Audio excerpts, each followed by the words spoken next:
Her son pushed mine and insulted him for being poor. My brother demanded I apologize. My parents smiled. I didn't say anything. Instead, I cut off the money, the tuition, and the car. Now you're on your own, I told her.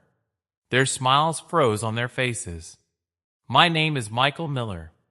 I'm 36 years old, and for the last 8 years, I've been my family's emergency fund. The one everyone turns to, the one everyone takes from, but no one thanks. The one that empties without anyone wondering how it will ever be refilled.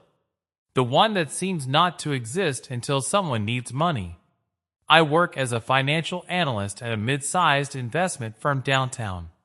It's not a glamorous job, nor does it make the news, but it's stable, well-paid, and has allowed me to build a comfortable life.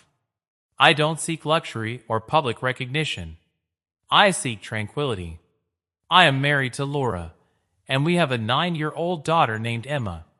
She is calm, loves to read, and collects seashells from every beach we visit. We live in a modest 2-bedroom apartment on the other side of town, not far from my parents' house. Every Sunday, my younger brother Brian shows up there like an honored guest, like a king returning to his kingdom. Brian is 32, several years younger than me, but he's lived a good part of his life financed by me without anyone seeming to notice.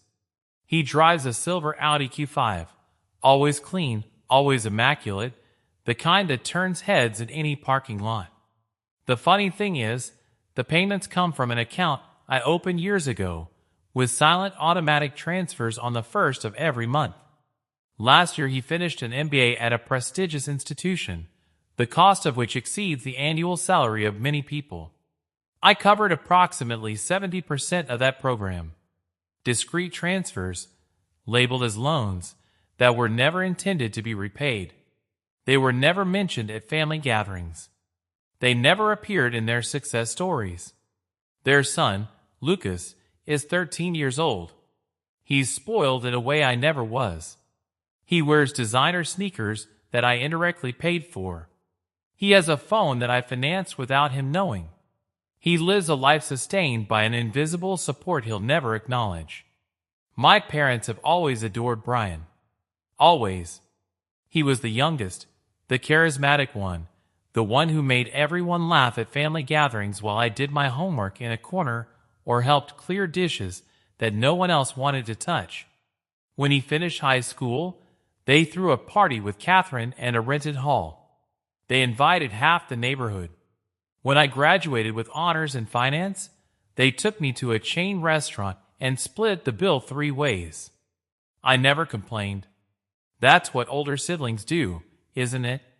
They give way, they support, they keep quiet. Keeping the peace always seems easier than asking why you're always relegated to the background. 8 years ago, Brian called me after midnight. He was desperate. He'd been accepted into an elite MBA program, the kind that opens doors and builds careers, but he couldn't afford it. Our parents were drowning in debt, mortgage, credit cards, bad loans. I just need help getting started, he told me. Then I'll take care of it. I believed him. I set up automatic transfers, $2,000 a month for tuition, $800 for the car when he said public transportation would damage his professional image, and occasional payments for services, insurance, his son's private school, dental treatments, furniture when he moved to a better apartment. I never asked for receipts. I never asked if I was going to return anything. I just kept the valve open because I kept telling myself that's how families work. While my savings dwindled, her social media feeds filled with weekend getaways, fancy dinners, and perfectly photographed new furniture. She never mentioned money. Not at any dinner. Not on any birthday. Not in any conversation. To my parents, Brian was the epitome of self-made success. The brilliant strategist. The tireless worker. They nodded proudly whenever he spoke about investments or his career, as if he were preaching an absolute truth. And me? I was the reliable one. The steady one. The one they called on to carry boxes, fix computers, or do favors. Never the celebrated one. Never the pride. I thought it didn't matter. I had Laura. I had Emma. I had my peaceful life. I thought helping was enough. I was wrong. It all ended one Sunday, during one of those family dinners that no one questioned. Laura couldn't make it due to a work emergency, so it was just Emma and me. The table was set with special dishes, candles were lit, and soft music was playing. The smell of butter and garlic filled the house. Emma was sitting quietly reading her favorite book, a fantasy novel. Lucas walked past her, snatched the book from her hands without warning, and threw it to the ground. "Why are you reading baby stuff?" he said. Emma remained motionless. She didn't cry. She didn't respond. He looked at the book on the floor as if he didn't know if he had permission to pick it up, as if its mere presence was an offense. I stood up slowly. "Lucas, pick up the book and give it back to him." She looked at me as if I had asked her for something humiliating. "Why? It's just a stupid book. It's not yours." "Pick it up." From across the room, Brian laughed. It wasn't an awkward or nervous laugh. It was a genuine, carefree laugh.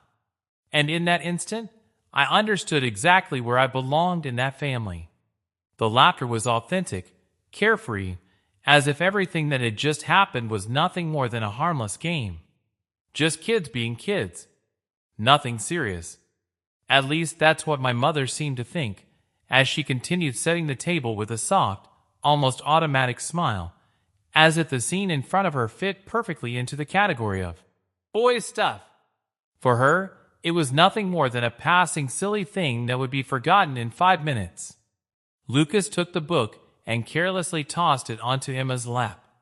He didn't pass it to her. He didn't bring it near him. He threw it away, disdainfully, as if the gesture alone were enough to make their point. "Happy now," someone said mockingly. It was at that moment that Brian intervened, or rather, when something invisible in the atmosphere broke. The dining room fell silent. It wasn't a silence of surprise or horror. It was a much heavier one. The kind of silence that falls when everyone is holding their breath. When no one wants to be the first to react. When everyone is waiting to see if the tension will dissipate on its own or if, on the contrary, it will escalate. I looked at Brian. He was leaning back in his chair, arms crossed, a lopsided smile on his face, as if his son had just told a clever joke. As if it were all part of an inside game I didn't understand, or didn't want to understand. Lucas mumbled a half-hearted apology, and then Brian calmly stood up, still smiling, acting as if the whole thing was a ridiculous overreaction. "Why should I do anything?" he said. "He's just being honest." Emma needs to learn that the world isn't soft. You can't protect her forever, Michael. In real life, nobody cares about feelings. My father cleared his throat, but didn't say a word. He simply picked up his wine glass and took a long sip, his gaze fixed on the table, as if there were something far more important there than what had just happened. My mother went back to the kitchen and returned with a platter of macaroni and cheese, humming softly, pretending not to have heard anything. Emma pretended that her grandson hadn't just humiliated her granddaughter at their own dinner table. Her eyes were filled with tears. She wouldn't look at Lucas. She was looking at me, waiting for me to fix the situation. I wanted her to make everything all right.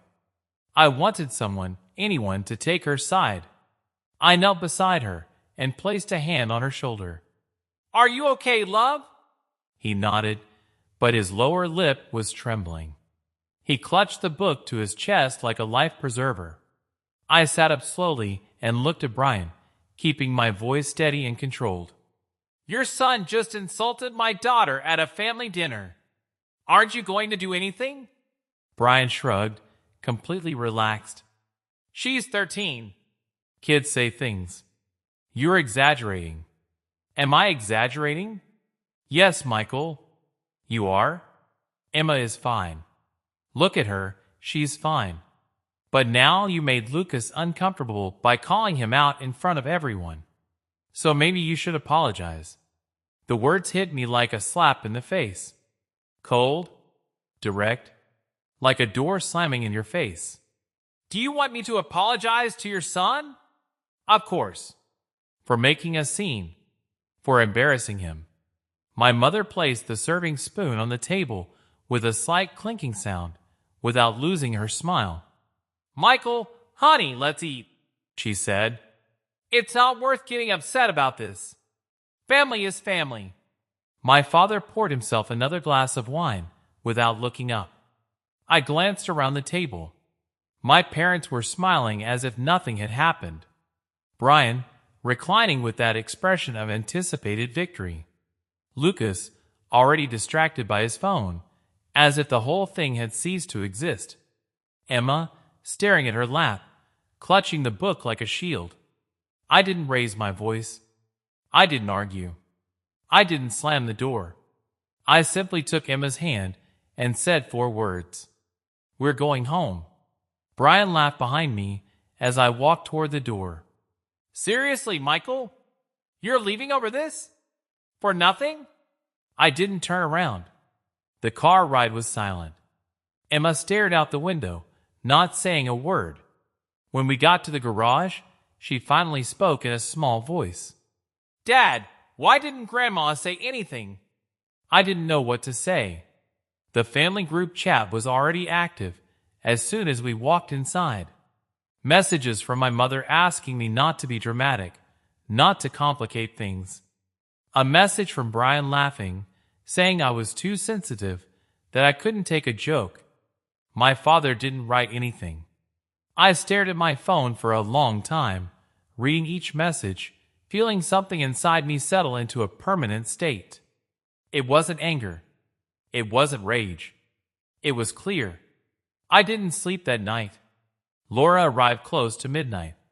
I sat on the edge of the bed, scrolling through my phone, reviewing 8 years of bank transfers, monthly payments, school tuition, car payments, utility bills in Brian's name, insurance policies, Lucas's education expenses, birthday gifts I'd paid for that he'd submitted as his own. Emergency loans that were never emergencies, just maintaining his lifestyle.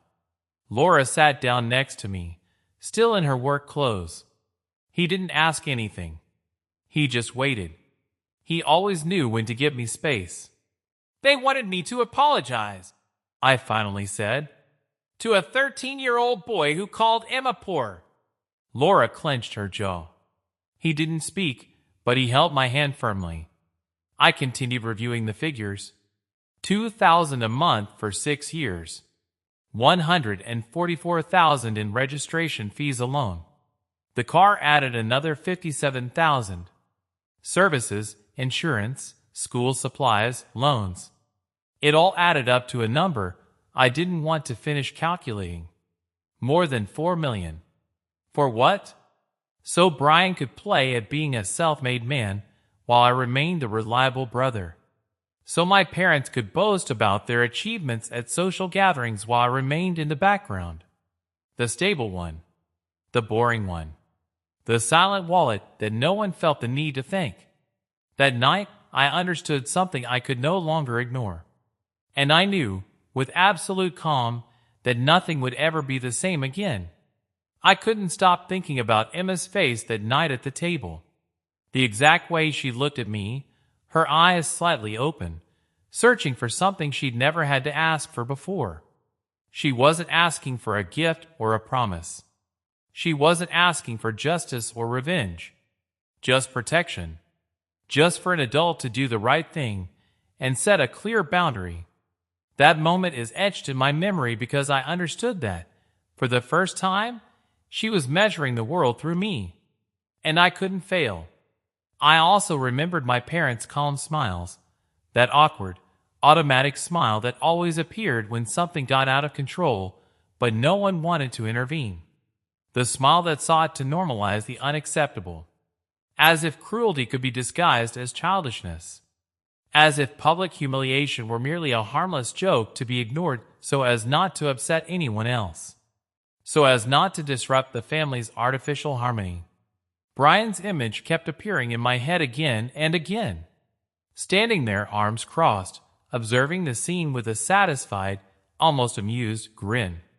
That expression of hers that had always been there, even when she wasn't saying anything. The same one at every family gathering. She arrived late, she left early. He never helped clear the table. He never asked how my week had been. He was never interested in anything other than himself. And yet, he always seemed comfortable, safe, protected.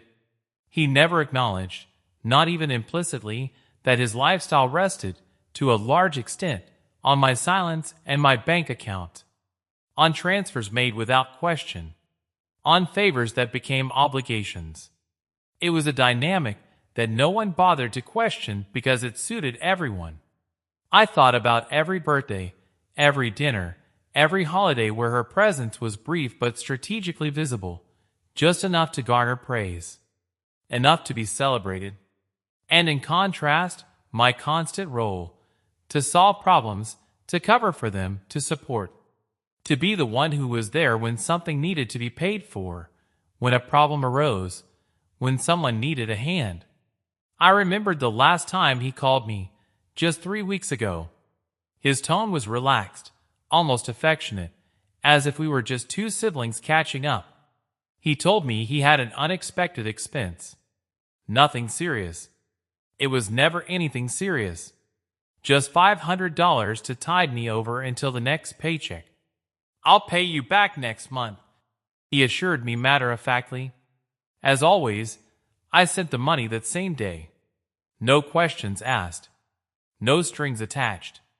And, as always, he never paid it back. None of them did.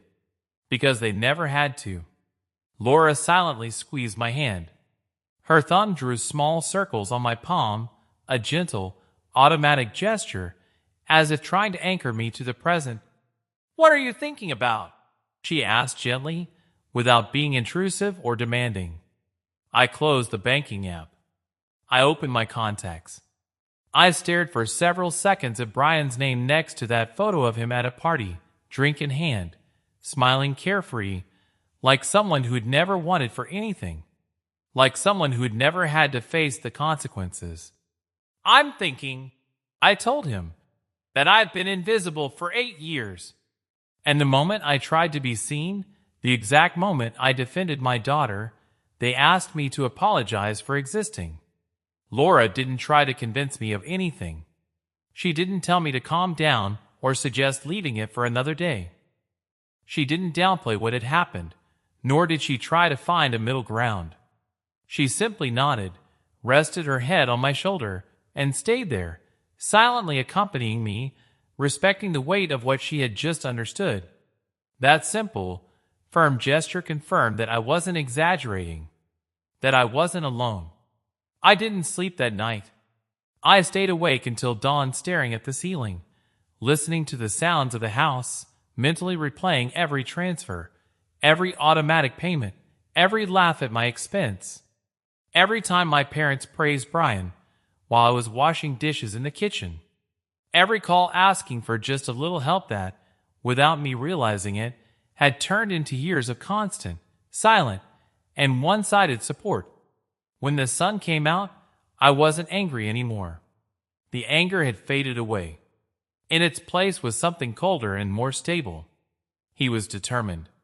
I called in sick to work and asked for the day off. Laura took Emma to school without saying a word. I sat down at my desk with a notebook, a calculator, and a determination I hadn't felt in a long time. The first thing I did was review all the recurring payments I had set up over the years.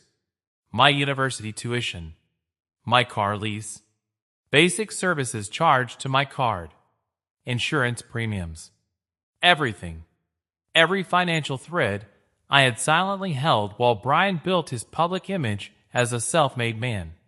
I started making calls. The university's treasury office was the first. I dialed a number I knew by heart. I always called to confirm payments, never to cancel them. Good morning. I would like to cancel the automatic tuition payment for Brian Miller. Account holder, Michael Miller. The woman on the phone was polite, professional, and efficient. He verified my identity, checked the records, and in less than 5 minutes, the payment for the next semester was canceled. Just like that. Years of support vanished with a few clicks. Do you wish to state the reason for the cancellation? Personal matter. He didn't insist. He didn't have to. It was my money, my account, my decision. Then I called the vehicle leasing company. That process was longer, more bureaucratic. There were pauses, hold music, and internal transfers. I need to remove myself as a co-signer on a vehicle lease agreement. Account number ending in 4921. I answered questions, sent documents, and confirmed information. I remained calm. By midday, I had a confirmation email. Brian had to find a new co-signer within 30 days, or the vehicle would be subject to repossession. The Audi he liked so much was no longer under warranty. Then came the maintenance. Electrical work, internet, water, every bill associated with your address that bore my name or my card. I removed my payment information and requested the closure or transfer of the accounts. The primary account holder will need to register a new payment method. Understood, I replied. Now it's their responsibility. By 2 p.m., I had canceled or withdrawn 11 recurring payments. I sent formal notifications to Lucas's private school, informing them that I would cease making payments effective immediately. I called the insurance company and removed Brian's vehicle from my policy. Years of coverage vanished with a few forms. I didn't call Brian. I didn't write to him. I didn't explain anything. I didn't give him space to argue, manipulate, or blame me. I simply withdrew. Silently, completely. Laura arrived home while drafting an email for the management of the building where Brian lived. 2 years ago, she had signed on as a co-tenant to help him get a better apartment. She put down her bag, glanced at the screen, and raised an eyebrow. Are you really doing this? Yes. Really? Good. He didn't try to stop me. He didn't ask me to reflect. He kissed my forehead and went to prepare dinner. His support was discreet, but absolute. By nightfall, I had sent 14 cancellations, withdrawals, and formal notifications. I saved confirmations, took screenshots, and compiled a detailed record. Everything was done correctly, legally, flawlessly. Brian didn't know that yet, but I would soon find out. I leaned back in my chair and looked at the clean mail, the closed portals, the finalized documents. I felt something unexpected. It wasn't satisfaction, nor was it revenge. It was calm.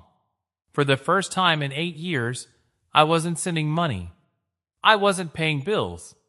I wasn't solving other people's problems. It was simply over. The call came in on Tuesday at 2 in the afternoon. Brian's name appeared on the screen. I let it ring 4 times before answering. Michael, what's going on? She said, her voice tense and confused. The university told me my enrollment was canceled, and the car company says I need a new confirmation before the end of the month. Did you do this? I sat down on the sofa, put the phone on speaker, and spoke emotionlessly. Yes, I did. There was silence. Then confusion gave way to bewilderment, and from there to panic. Why?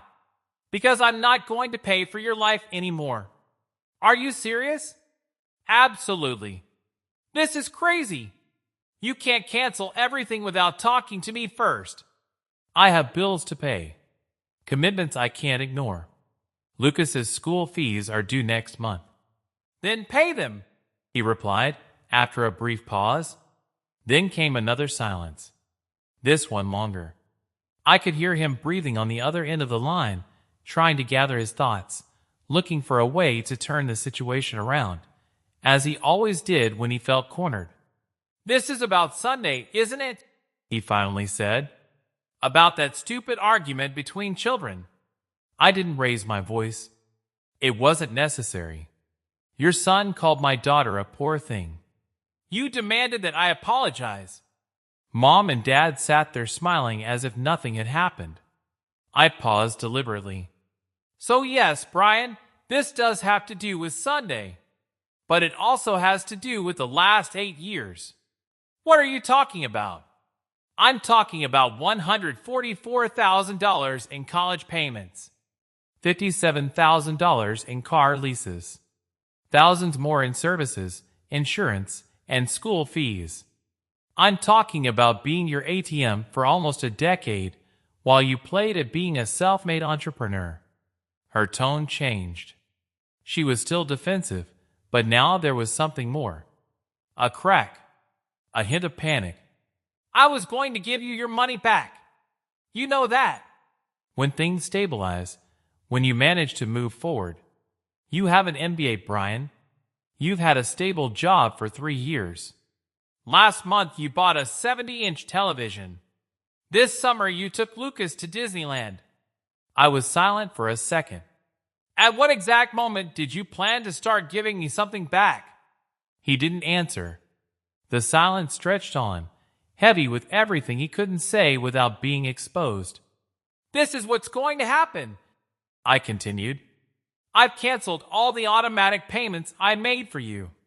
Your university tuition will no longer be paid today. The car loan needs a new co-signer before the end of the month, or they'll repossess it. The utilities will no longer be in my name. The apartment lease will need another guarantor when it's renewed. And Lucas's school has already been notified that I will no longer be covering his fees. You can't do this. I already did. Michael, you're going to ruin everything. My credit, the car, Lucas's education. Are you really going to destroy my life over an argument at dinner?" "I'm not destroying anything, Brian," I replied calmly. "I'm just stepping aside. You said you were self-sufficient. Then be it. You're being petty." "No, I'm finishing up." I hung up. The phone rang again immediately. I rejected the call. It rang again. I rejected it again. And another one. Then the messages came, one after another. "This is ridiculous. You're exaggerating. Mom and Dad are going to find out. You're going to regret this." I turned off my phone, placed it face down on the coffee table, and slowly exhaled. Laura was standing in the doorway. She watched me silently, with a serene, almost proud expression. "Are you okay?" she asked. I nodded. "Yes, I'm fine." And for the first time in 8 years, I meant it. That Wednesday morning, I began to build a case I never wanted to have to build. Not a legal case, but something simpler and, at the same time, more devastating, a record. Evidence. The proof of 8 years of unseen support. Just in case anyone, especially my parents, tried to turn me into the villain of the story, rewrite the facts, and portray me as ungrateful. I started with the bank statements. I logged into each account, downloaded the transactions until I got to the first transfer I had made to Brian. September 2016. $2,000. The description read, MBA tuition, first installment. I remembered writing that note. I remembered feeling proud to be able to help my younger brother pursue his goals. I opened a spreadsheet. Date. Amount. Purpose. Recipient. Each row represented money sent in the belief that it was temporary aid. Each row was a broken promise, a thank you that never came, a refund that never materialized. Tuition payments. Car transfers. Utility bills. Insurance premiums. Emergency loans. Birthday gifts. Party expenses. Medical co-payments. School supplies for bucks. Summer camp fees. furniture deposits, rental guarantees. The numbers grew month after month, year after year. A steady stream of financial support that no one acknowledged. When I finished the first tab, the total appeared at the bottom of the column like a judge's gavel, like a verdict impossible to ignore. $268,000. I stared at the number for a long time, my mouth dry and my hands trembling slightly. That was the down payment on a house. It was Emma's entire college fund doubled. It was savings for early retirement. It was trips Laura and I never took because we had other priorities. It was a different life. One we could have lived if I hadn't been silently funding someone else's dreams. I opened the second tab. Emails. Payment confirmations. I saved every single receipt without exception. Not one, not some, all of them. Every university tuition receipt filed by date and description. Every car lease payment confirmation with the amount clearly visible. Every utility bill that listed my card number as the primary payment method. Every insurance policy that listed Brian's name under my account, protected by my credit history. Every school statement that clearly indicated I was directly responsible for the payment. Nothing was left out. Nothing was omitted through carelessness or fatigue. I gathered them all with almost mechanical patience. Some I printed on paper, others I downloaded digitally, renamed, and organized by year, expense type, and beneficiary. As I went along, the system became clearer and also more cumbersome. Finally, I compiled a thick, sturdy physical file, which I labeled with surgical precision, Financial History 2016 to 2024. The pile of papers grew until it became awkward to hold. Heavy in her hands. As real and tangible as the emotional burden she had been silently accumulating for years, without protest, without explanation. Then I opened the messages. Years of conversation stored in the phone's memory. Messages that, seen now, had a completely different tone. They no longer seemed like occasional favors between family members. They were no longer isolated requests for a specific emergency. They were constant, structured, repetitive, almost automatic requests. A clear pattern I had previously chosen not to name. Can you cover the services this month? I'm short on cash. I need $500 for Lucas's school trip. I'll give them back to you on Friday. The car insurance expires today. You're in charge this time. I swiped for 8 years of, I'll give it back to you. Just this once. Thanks a lot, brother. 8 years of kind words, vague promises, and commitments that never materialized. Not a single payment back. Not a single serious attempt to rectify the situation. Not even an honest conversation acknowledging that the debt existed. I took screenshots. I uploaded them to the cloud.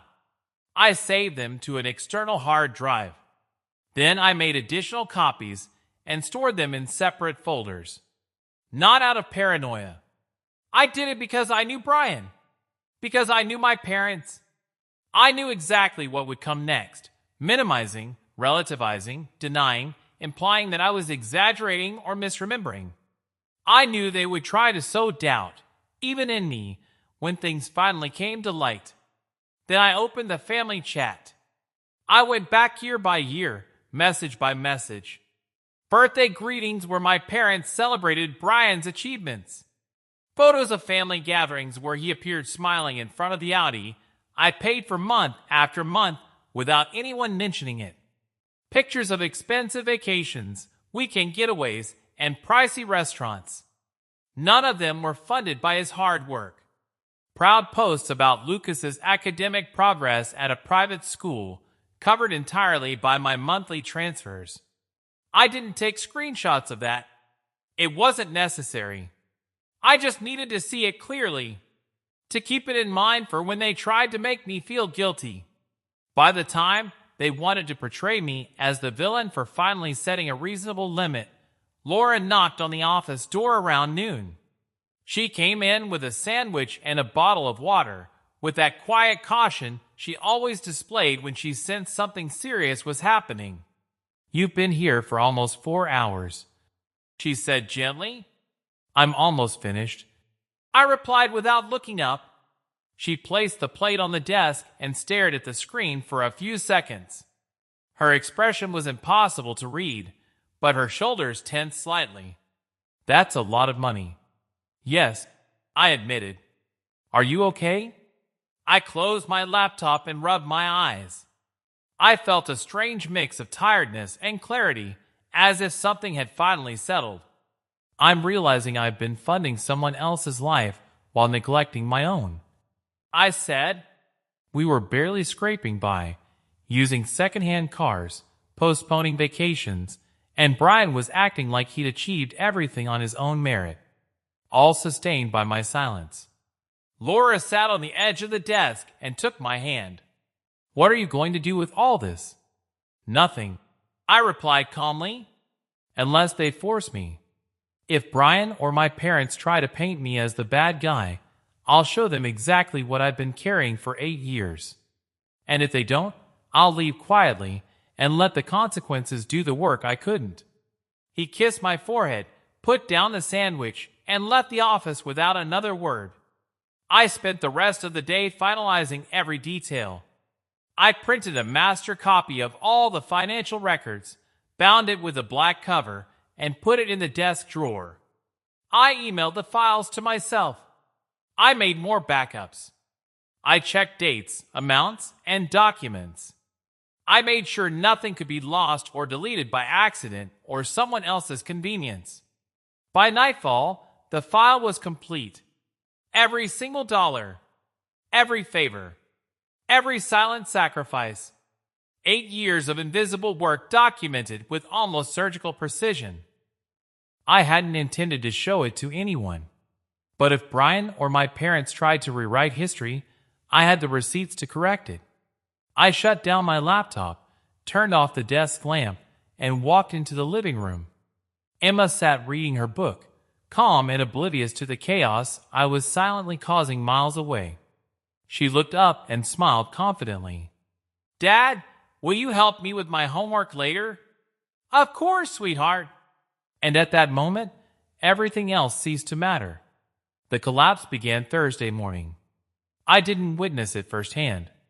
I found out through desperate messages, increasingly long voicemails, and a frantic call from my mother around noon. Her voice was high-pitched, trembling, and filled with an urgency she'd never felt when the problem was mine.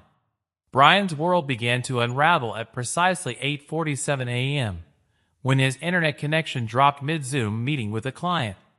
He was presenting quarterly projections, sharing charts and spreadsheets, when the screen went black without warning. Irritated, he called the provider, convinced it was a technical glitch. He was already filing a complaint when the operator calmly explained that the account had been closed due to non-payment and the removal of the registered payment method. "But I have automatic debit," Brian insisted. "The debit was linked to a card that is no longer active on this account, sir. We sent a notification to the billing email address 3 days ago." Brian didn't have access to that email. It was mine. At 9:15, the power went out. She paced her dark apartment, talking on the phone, watching her laptop battery slowly drain. The response was the same. Account closed, payment method removed, notification sent to billing email 3 days prior. The service wouldn't be restored until a new account was opened and a deposit paid. At 10:30, the college called. The semester's tuition payment had been declined. They needed the full amount immediately, or Lucas would be laid off before the end of the week. The amount owed was $12,000. Brian had no way to pay it. He'd spent years living paycheck to paycheck, plugging gaps with credit cards, trusting that there would always be an invisible safety net beneath him to cushion any fall. That net was gone. At 11 o'clock in the morning, the car leasing company left a voicemail. Since the cosigner had dropped out and Brian's credit score wasn't high enough for individual approval, The vehicle had to be returned within 7 days. Otherwise, they would begin the repossession process, with additional charges and possible legal action. Between 11:15 a.m. and noon, Brian called me 17 times. I didn't answer any of them. I watched as the phone lit up, vibrated, went silent, and started all over again. Over and over. Then my mother called. "Michael, honey, what's going on?" Brian called me crying. "He says you canceled all his payments. Is it true?" I was sitting at my desk, calmly eating lunch, watching emails come in one after another. Confirmation of cancellation of the vehicle contract. Confirmation of cancellation of the insurance policy. Account closure confirmation. Every message was a small victory. One more step towards freedom. "Yes, Mom. It's true. Why would you do something like that? He's your brother." "Because I've been paying for his life for 8 years, and I'm done." "Michael, this is extreme. You can't cut it short like this. She has a son. She should have thought about that before allowing her son to insult mine and demanding that I apologize for defending her." There was a long silence. "Honey, that was just kids being kids. Brian didn't mean anything by it." "That's the problem, Mom. None of you ever believe Brian wants to say anything. But I'm the one who's paid his rent, his tuition, his car, his utilities, his son's school. I financed his life while he took all the credit. And when I asked for basic respect, simple decency, everyone smiled and said I was exaggerating. This isn't fair." "You're right. It hasn't been fair for 8 years." I hung up. The family group exploded within minutes. I broke the silence only to observe the chaos. "Brian, Michael just ruined my life. Call him and make him fix this." "Mom, Michael, please reconsider. Brian is having a hard time." "Dad, this is between you two. Sort it out like adults." "Brian, I'm going to lose the car. Lucas is leaving school. The power's out. This is your fault." I muted the chat again. By Thursday night, Brian had posted a vague, self-pitying message on social media about family betrayals, true loyalties, and people showing their true colors when you need them most. The comments section was filled with support and pity from people who had no idea he'd been living off other people's money for almost a decade. People who believed the carefully constructed image he projected. I didn't respond. I didn't argue. I didn't explain anything. I watched the collapse from a distance, with unexpected calm, feeling only relief. Laura was sitting next to me on the sofa, reading messages over my shoulder. "He's losing control." "Yes." "Do you feel bad?" I really thought so. I searched within my guilt, remorse, pity. I found nothing. "No. I feel free."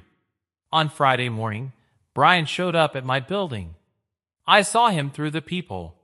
He was exhausted, his car was ungreased, his clothes were wrinkled, and deep dark circles under his eyes. The Audi was parked in the visitor parking area, probably one of the last times he'd drive it before they repossessed it.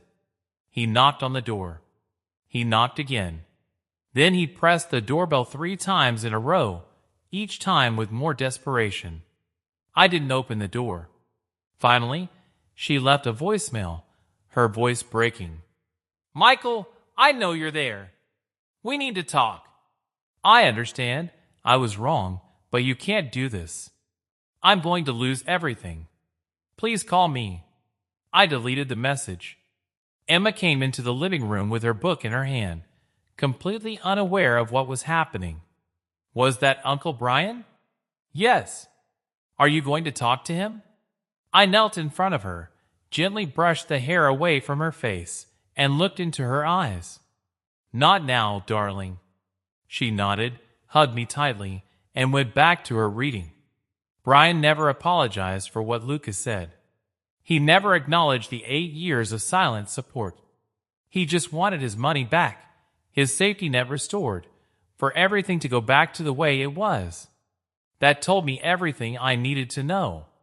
3 weeks after cutting everything out, the dust began to settle. The car was recovered one Tuesday afternoon. I didn't see it, but my mother called to tell me, her voice heavy with disappointment and reproach. She didn't ask me to fix it. She just wanted me to know that, in her opinion, I had gone too far. I didn't argue. I listened silently and let him hang up. Lucas was withdrawn from the private school. Brian enrolled him in a local public school, perfectly adequate, but lacking the prestige he so often touted on social media. His posts about his son's exclusive education vanished without a trace, replaced by silence. When it came time to renew the apartment lease, without my usual debtor, Brian didn't qualify.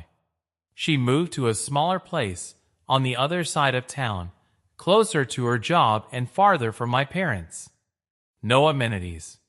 No gym. No reserved parking. My parents stopped inviting me to Sunday lunches.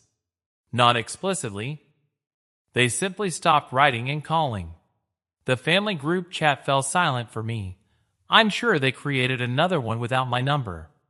I didn't chase after them. One Saturday, we took Emma to the beach. We spent the afternoon collecting seashells, eating ice cream, and watching the waves. Emma laughed louder than she had in months. She didn't ask about Brian. She didn't ask about his grandparents. She only asked if we could come back next weekend. That Sunday afternoon, I sat on the balcony with a cup of coffee, watching the sunset. My phone vibrated once. A message from Brian. I hope you're happy. You destroyed everything. I read it twice. Then I replied, I didn't destroy anything. I just stopped building your life for you. I sent the message and blocked her number. Laura came out onto the balcony and covered my shoulders with a blanket. Are you okay? Yes. Really? I thought about the money that had slipped away quietly, the calendars marked by other people's obligations, the decisions postponed because there was always something more urgent to resolve for others. Years of effort that no one saw as a sacrifice, only as an available comfort. For a long time, I believed that was a family responsibility. Now I understood that it had been a poorly learned habit. Then I looked into the apartment. I heard Emma's voice laughing from the living room, a clear, carefree laugh, the kind that isn't faked. There was no tension in that sound, no fear, no expectation that someone else would have to shoulder what wasn't theirs to bear. There was calm. There was safety. I realized that was what I had gained by stopping. No money. No recognition. Space. Silence. The possibility of breathing without always anticipating someone else's next emergency. For years, I convinced myself that holding Brian was a form of love. Today, I understood that love doesn't require disappearing for someone else to feel comfortable. It doesn't ask you to become invisible so someone else can shine. A true connection isn't built on emotional debt or financial dependence. Laura sat down next to me without saying a word. It wasn't necessary. The moment didn't need words, just presence. We stayed there, watching the light slowly fade over the buildings, the day ending without drama, without recriminations, without missed calls. At some point, I realized I hadn't abandoned anyone. I had simply returned to myself, to my home, to my true role, to a life that no longer revolved around supporting someone who never wanted to walk alone. Brian would have to find his own balance, learn what I learned late, that no one can live indefinitely on the backs of others without the ground giving way. For my part, I had finished paying a price that was never mine to pay. I closed my eyes for a moment. The air was calm. For the first time in a long time, so was I.